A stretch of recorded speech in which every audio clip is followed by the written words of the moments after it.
Hey, what's up, guys? So I'm gonna show you guys some. Let me see if I can go live here on Instagram. Give me a second.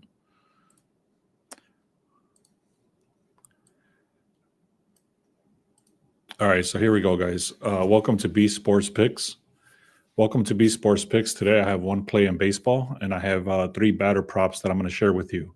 I was actually going to share a different play, and I'll get right into that on why I skipped it. I'll tell you that at the end. I actually shared it with my VIP, and I said, you know what? I normally don't do this, but I actually cashed out. So I went back and I said, you know what? I cashed out. You can keep it in there if you want, whatever you want to do. But I showed why I cashed out.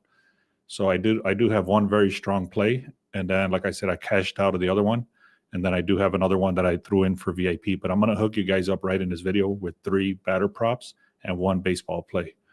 So if that sounds good to you, let's ride. Quick recap from yesterday, though. Let me get it right into this. Let me share my screen here. All right. Give me a second. Sorry about that. I forgot to share my screen. Let's see. So this was ridiculous, man. It was my mistake, to be honest. It's always my mistake because I'm the one that put it in. But basically, this was dumb. I had a very strong play for Michael Stefanik. I showed all the reasoning. My under RBIs have been hitting very, very well. And then I also had one batter prop. So I had two batter props. This was one of them. And then the day was so light with plays. There was only 5 games. I explained all this in yesterday's video. So then I don't know what the hell I was thinking. I was like, you know what? I forced something to parlay this with. And then that's where I made my mistake, because I have not kept up with basketball. If you see my videos, I have not kept up with basketball since playoffs started. So then my mistake was, let me just grab the best player that I can think of that's playing today. And I grabbed Tyrese Halliburton because he's been doing so good. And I said, all right, let me play a minus 600 just to get the odds down. And he didn't even get 8 points, man. I mean, in the half, he had 4 points. So it was a shitty loss right there. It was my mistake for just forcing something there. I was not paying attention, and I forced it, and that's what happens. So that was mistake number 1. And then mistake number 2, I chose Ronald Acuna Jr. for the wrong game. Yeah, he definitely did. Scott is saying that Halliburton sold. Yeah, man, he was out there doing cardio. It was ridiculous. I thought he was injured when I saw the score, and I'm like, what the hell's going on with this dude? So I went and I checked in there, and this dude's running around the damn court, missing simple shots, just looking to pass the ball the entire time. I'm like, what's up with this guy, man? So anyways, it reminded me of his game where he had 2 points, which is ridiculous. So anyways, man, this is the second one was my mistake. I actually said to go with the second game. So a lot of you guys, my mistake, man, I apologize. You guys chose Ronald Acuna Jr. for the second game, and he lost. He did not get a hit on the second game, but in the first game, he actually got 2 hits. The only problem was that he did not start the game. So some of the books you got to be careful with, because they say if he doesn't start the game, then it doesn't count. So in this case, he got 2 hits, but it didn't count because he didn't start the game. So Tony says, I was 4-5. I was 4-5 on the picks. I gave Phillies, Rays, Blue Jays, Washington, Pacers. Hey, good job, man. So yeah, I didn't like anything yesterday, so I'm glad that hit for you. I just didn't like a lot of stuff. I just stayed away. I don't force anything, especially when it's a little bit of a losing streak. So that was my thing. And then we had somebody, or actually my business partner in the VIP. This dude's been very decent getting these hits on the under 1.5 RBIs. So these are called Nerfies, no run first innings. And then he picks the best 2 that he thinks are going to hit, and he parlays them together, and then he actually lifts it up to under 1.5 rather than I'm sorry, this one he didn't do that. Normally he does 1.5, but this one it was just a straight up no run first inning. So this was actually just a Nerfie, and that hit. But this was not enough to cover my losses. So this is 2 days in a row that I've been losing. So I'm just putting that out there. I don't force anything. I mean, I showed that I forced this dumbass Halliburton, but that was just kind of just to get the juice down. It was not really. I don't feel it was forced at a minus 600. Bob says he cashed with that Nerfy. Yeah, that was good, man. That was kind of the only win I had yesterday. So 2 losses and 1 win. That was the shitty day from yesterday. So let's keep it going, man. That was my recap for yesterday. There was not a lot going on. And today, like I said, man, I'm going to hook you guys up with I'm looking at the Colorado Rockies versus the Mets. That's the first very strong thing that I'm looking at. I'm going to hook you guys up. And then I got 3 batter props right in this video. So let me get into it. So again, guys, the Rockies versus the Mets, this is a very, very lopsided play. If you've been watching any of my videos, you know that when the Rockies play, I'm looking to fade them. But there's a lot of strong indications. Now, the Mets did burn us a couple of days ago. I forgot who they were going against, and they actually lost the game straight up, and I had them at a minus 1.5. So the Mets do tend to shit the bed sometimes. Just be careful with that. But check this out. Let me show you the stats. So the Mets right here, they started at a minus 330, and they went all the way to minus 350. So they did shift, even though it's super heavy already. It did shift.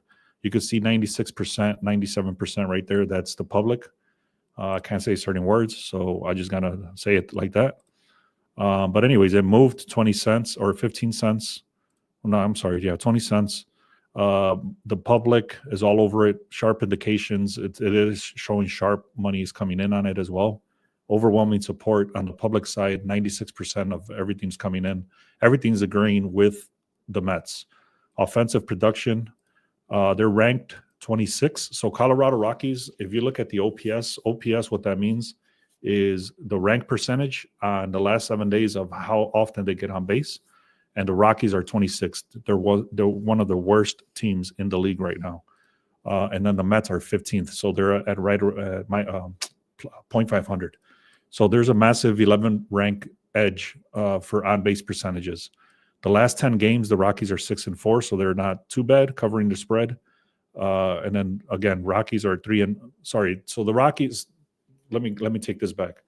The Rockies are 6-4 when they've played against the Mets. So Rockies versus Mets, the last 10 games, 6-4. But that goes all the way back to last season. All right. So last season was a different story with the Rockies. I mean, they sucked, but it was not this bad. So you have to take this individually as a separate stat. All right. Now, the last 10 games, they're struggling to cover even spreads. So they've been losing by 2 runs or more. Right now, the line shifted all the way to minus 2.5. That's how bad it is. So Rockies are 3-6. Mets are not so much better as far as the ATS goes. And then over-unders are very similar there. I'm not looking at over-unders today for this game.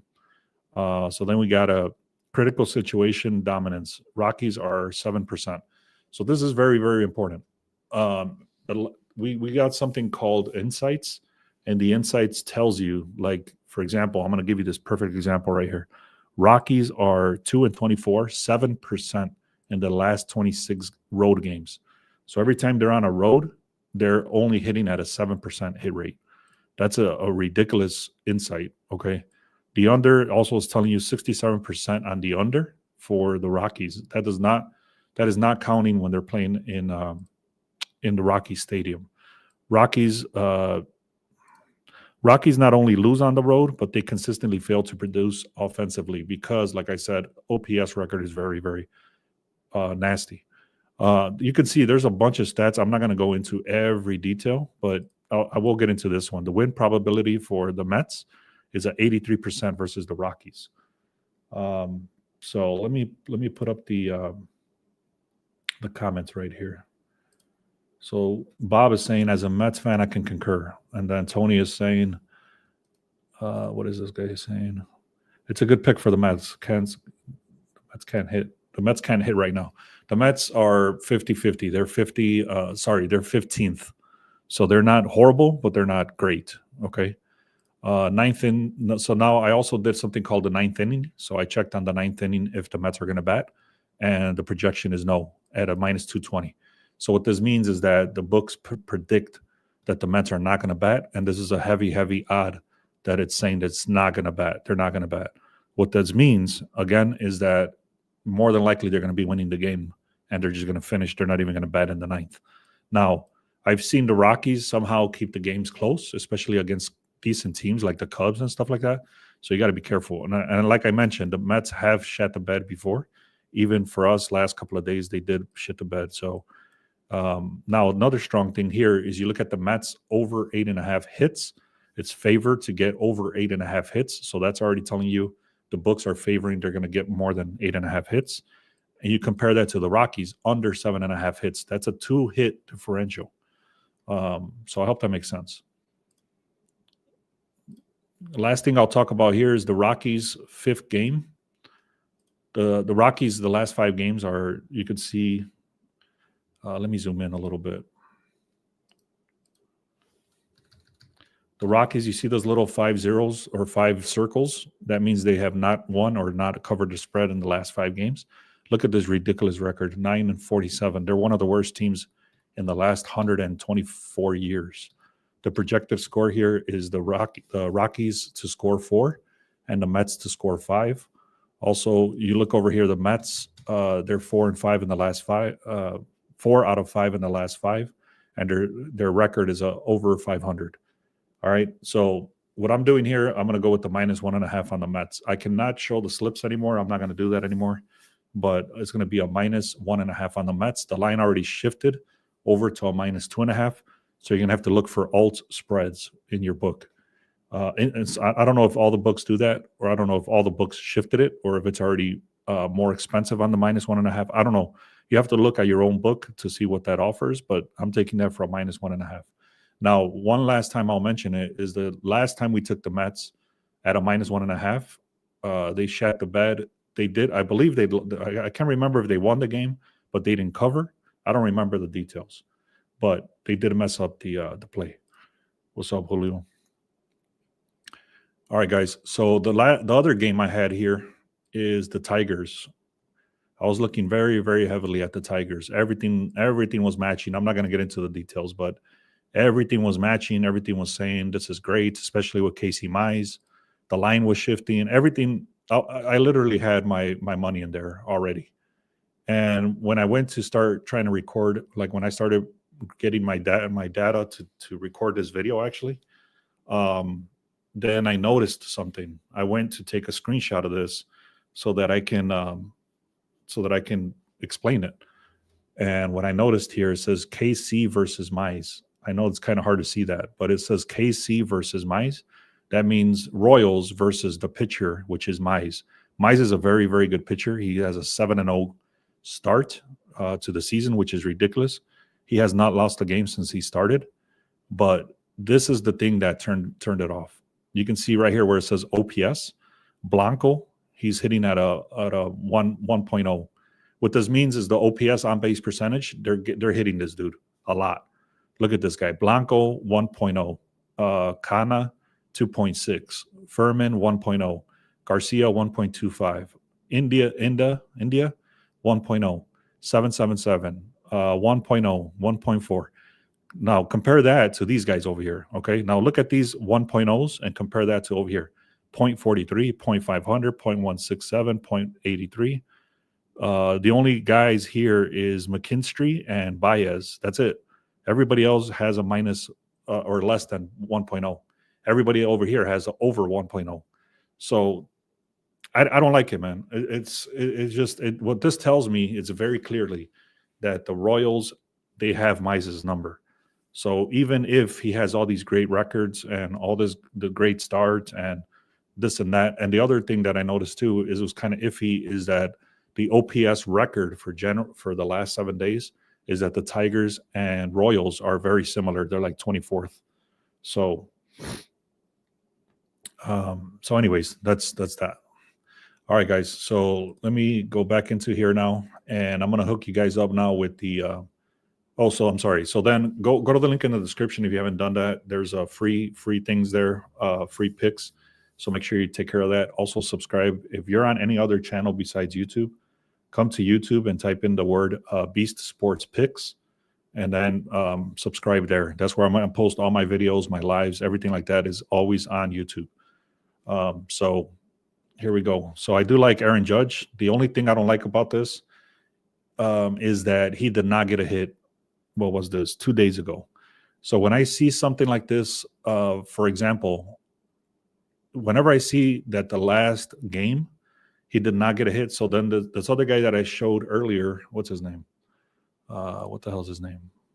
This guy, Ronald Acuna Jr.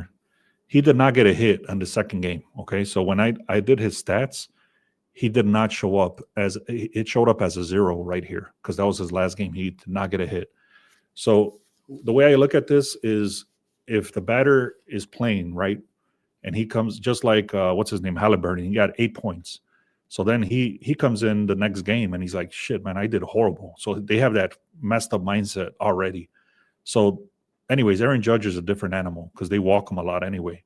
But he has 0 hits. What I'm trying to say here is that if the mentality, it might be that he comes into today's game saying like, damn, I didn't get a hit last game. So that affects him. You know what I mean? Normally I would skip this batter completely, but it only I love it for 2 reasons. Because if it's 80% hit rate, plus it's Aaron Judge, and then the last thing is he's going against this guy, Gonsolin. He's faced this guy twice, and he's gotten 1 hit. That's a 50% hit rate. Plus, he's got 80% hit rate over here, and he's getting up to bat between 4 and 5 times. So those are the reasons I'm going with him. I would suggest if you don't want to risk it, don't do it because of the last game he did not get a hit. And they're starting to walk him a lot more now. So be careful with that. Anyways, we got the next guy is Alec Bohm from the Phillies. 100% hit rate. He goes up to bat between 4 and 5 times, and he's exceeded this line 10 straight games. Let me go back to Aaron Judge right here. This dude has gotten a hit 18 out of the last 19 games on the road, okay? So that was another reason for Judge. Anyways, I like Aaron Judge to get a hit, Alec Bohm to get a hit, and then the last one is Lourdes Gurriel, 80% hit rate between 4 and 5 times at bat. This game, for whatever reason, was only 2 times, but you can see they only scored 1 run, so they must have just not gotten any hits, pretty much. He's exceeded. It's telling you I'm not going to explain this again. I always explain this, but basically he's supposed to get 2 hits today. That's what this is saying. He is not going to get 2 hits according to this data here, but we don't care about that. We only need him to get 1 hit. Plus, he's facing this guy, Irvin, 7 hits. 7 at-bats, and he's gotten 3 hits. So, all right, guys, just to confirm, I'm going to share something that somebody said in the chat, Tony, but you guys can kind of do whatever you want from there. I'm taking the Mets, -1.5. I'm staying away from the Tigers because of this batting matchup. I don't like it. I'm taking Aaron Judge to get 1 hit, Alec Bohm to get 1 hit, and then I have Lourdes Gurriel Jr. to get 1 hit. I'm going to show you my batter props. These are not my final plays for the under RBIs. These are not my final things. So don't copy. Don't just screenshot this and go and place them. These are not my final looks. Okay, I'm going to go through this after I finish this video, and then I'll come back later and throw those into VIP. I also did VIP. I have another play in there, and it's been in there since this morning. So I'll leave that in there as well. So if you guys want to check those out, Tony is saying to check out Giants, Padres, Guardians, and Blue Jays. I'm staying away from all those games personally. I saw too many contradictions there, but you guys can do whatever you want. That's just somebody in the chat that's saying that. So anyways, guys, come to YouTube if you haven't done so. Go to YouTube, go to beastsportspicks.com and check that out. Also on YouTube, make sure you subscribe. If you're here now, make sure you subscribe. On the Discord, guys, inside the Discord, we have about 60 people. I know it's been a little bit slower in there, but also the season for baseball's finishing, hockey is finishing. So when baseball transitions in completely, the only things that are really going on is golf, baseball, and WNBA. So it does tend to get a little bit slower, but there's still some stuff there, especially with baseball being as solid as it is. Usually there's like 15 games, especially on Saturdays. There's like 18 games or 17 games, whatever it is. So go join the Discord. Make sure you check that out as well. All right, guys, man, I really do appreciate you all. Let's have another great day. Thank you.